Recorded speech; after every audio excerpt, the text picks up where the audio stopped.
For today's video mga kaidol, karyada na punta gahapon, laglaag man ta karon mangwarta na punta mga kaidol. Kay murag dako gid kayo na iban sa panudanan mga kaidol. Pero at least lingaw pumigay gahapon mga kaidol. Asa ka ba? Nay na. Di man kamagi sa nagkaking bato, nga puro man ni bato, si pili-pili bato ra gyapon tanan. Wala nga. Kasi kung tingala mo nga akong karga ang busar. Pero mo magina yang trabaho. Busy ka kay na niya kay patag man kayo. Sobra 2 kilos sa puli mga kaidol. Piso ang biyahe. Isong kilo.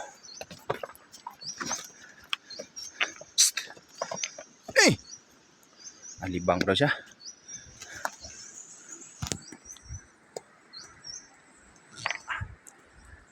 Initagid mga kaidol. Kumbati.